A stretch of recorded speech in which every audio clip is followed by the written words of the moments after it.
This channel does not promote any violent, harmful, or illegal activities. All content provided by this channel is meant for an educational purpose only.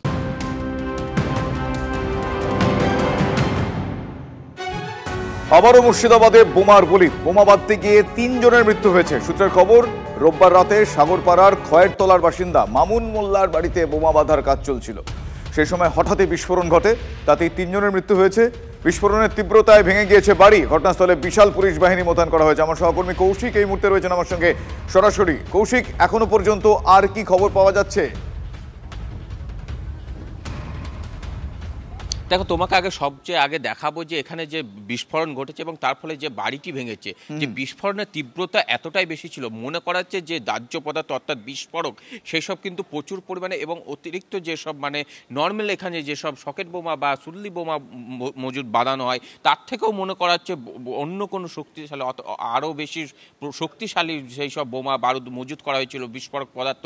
কারণ যে বিস্ফোরণের এতটাই তীব্রতায় যে একটা কংক্রিটের বাড়ি, সেই বাড়ির কিন্তু একটা দেওয়াল ভেঙে পড়ে গেছে এবং যে নিচের যে ভিট লেভেল সেই লেভেল পর্যন্ত উঠে গেছে। অর্থাৎ এই বাড়ির বিস্ফোরণে কিন্তু একটা যথেষ্ট চাঞ্চল্যকর। এবং সব থেকে বড় প্রশ্ন যে সীমান্ত এলাকা, এখান থেকে কিন্তু বাংলাদেশ সীমান্ত মাত্র 2 কিলোমিটার। আর এখানে যে বাড়িতে কিন্তু কেউ সেই অর্থে বসবাস করতেন না, সেই পরিত্যক্ত বাড়ি বললেও হয়তো কোথাও ভুল হবে না।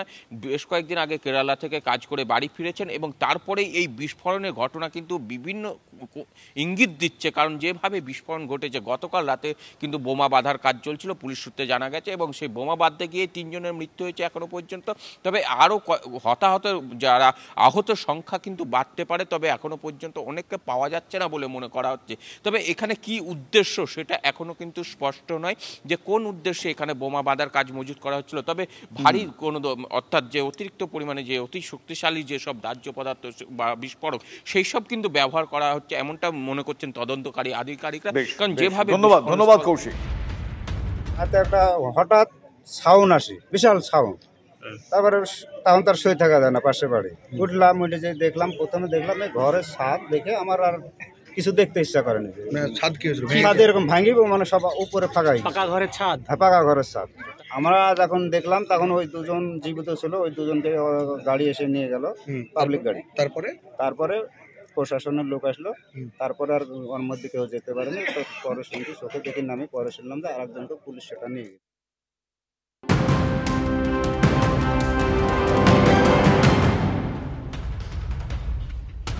ঢাকায় পৌঁছে গিয়েছেন ভারতের বিদেশ সচিব বিক্রম মিশ্রি। ইতিমধ্যে বাংলাদেশে হিন্দু নিধন, লাগাতার অত্যাচার, কট্টরপন্থীদের আজ অত্যন্ত গুরুত্বপূর্ণ বৈঠক রয়েছে। বাংলাদেশের বিদেশ মন্ত্রকের উপদেষ্টা এবং সচিবের সঙ্গে তার বৈঠক রয়েছে। ইতিমধ্যেই তিনি পৌঁছে গিয়েছেন। বিক্রম মিশ্রি ঢাকায় পৌঁছে গিয়েছেন। সেই ছবি, সেই স্টিল ফটো আপনাদের দেখাচ্ছি আমরা এই মুহূর্তে। এক্সক্লুসিভ সেই ছবি আপনারা দেখছেন TV9 বাংলার পর্দায়।